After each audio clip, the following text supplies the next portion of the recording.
Ela viveu um relacionamento abusivo aos 15 anos de idade. Assiste comigo. No meu relacionamento eu tinha 15 anos só. Olha só. E eu fui agredida e eu não entendia. Eu tinha vergonha porque eu já tinha lutado contra a minha família, que já entendia que tinha uma coisa errada ali. E eles não queriam que esse relacionamento acontecesse. E depois que isso aconteceu, eu tinha até vergonha de falar pra família, de falar pras pessoas que isso estava acontecendo, que eu tinha sido agredida. Sim. E eu ainda fiquei por mais tempo naquele relacionamento e por vergonha. Tem esse processo mesmo, né? De ter vergonha, de sentir medo. E de se sentir culpada. Quer dizer, além de tudo, se sentir culpada. Não é isso? Eles conseguem virar o jogo. Eu era uma menina que nunca tinha me relacionado contra o homem, eu tinha, né, perdido ali a inocência com ele. Eu tinha todo o estereótipo ali, né, menina que era da igreja, não tinha conhecido nenhum outro cara. E mesmo assim, quando você conhece uma pessoa que é assim, que é abusiva, você vai ver que não é sobre você. Aí você começa a entender, mas ainda assim, essa pessoa consegue fazer uma confusão manipular, mental, né? manipular.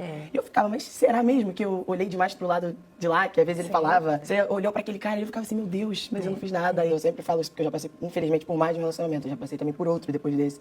Que a cada dose de manipulação, de agressão, ele dá uma dose dupla ou tripla de amor pra te confundir. Sim, pra te confundir. Então, depois daquela agressão, seja verbal, seja física, depois ele vai vir. Ele vai ser o cara mais carinhoso do mundo, ele vai dizer que você é maravilhosa, vai te dar um presente. E isso confunde a nossa mente. Porque lógico. quando você tá ali pensando, não, chega, eu vou sair dessa situação, eu vou embora. Ele vem do nada sendo o cara mais romântico do mundo. Você Mais pensa, legal. tudo bem, talvez Todo ele passou por um momento, foi só um momento de delírio. Fico imaginando como é que deve ter sido difícil para uma adolescente de 15 anos de idade ter que lidar com uma relação abusiva. E esse relato aqui, ele tem 3 coisas que eu achei interessante que eu quero compartilhar com você. A primeira é sobre a vergonha. Ela tinha 15 anos de idade, ela foi agredida e ela ficou sozinha. Não porque ela não tinha família, mas porque ela tinha vergonha de contar para a família, que já tinha tentado avisar que essa relação não era muito saudável. E essa vergonha, que parecia naquele momento proteção, foi exatamente o que a impediu de pedir ajuda. E isso é muito importante de entender, porque a vergonha é uma das maiores aliadas das dinâmicas abusivas. Porque enquanto você tem vergonha, você fica em silêncio. E no silêncio, ninguém pode te ajudar. Então o ciclo, ele tende a continuar. E a segunda é a dose dupla de amor que ela falou aqui. Então depois da agressão, essa pessoa, ela vira a pessoa mais carinhosa do mundo, traz presente, te diz que você é uma pessoa maravilhosa, como ela apontou. E aí a sua mente, que estava pronta para ir embora, começa a vacilar. E você fica pensando, talvez tenha sido só um momento, talvez essa pessoa não seja tão ruim assim. Mas isso é o ciclo funcionando exatamente do jeito que foi construído para funcionar. Para te confundir, para aprender, para fazer você duvidar da sua própria percepção. E a terceira é o padrão que se repete. Eu não sei se você percebeu, mas ela disse que passou por mais de um relacionamento abusivo. Isso não é incomum, porque quando o seu primeiro ensinamento sobre amor é aquele que dói, que agride e depois pede perdão com flores, com promessas, você aprende que isso é afeto, que isso é amor. E pode levar esse aprendizado para a próxima relação sem perceber. Não porque você não é inteligente, não por falta de autoestima, mas porque a dor, ela pode ter ficado presa dentro de você, sem ser olhada, sem ser processada. E o que fica preso dentro da gente pode voltar com outro rosto, com outro nome, mas com a mesma essência, entendeu?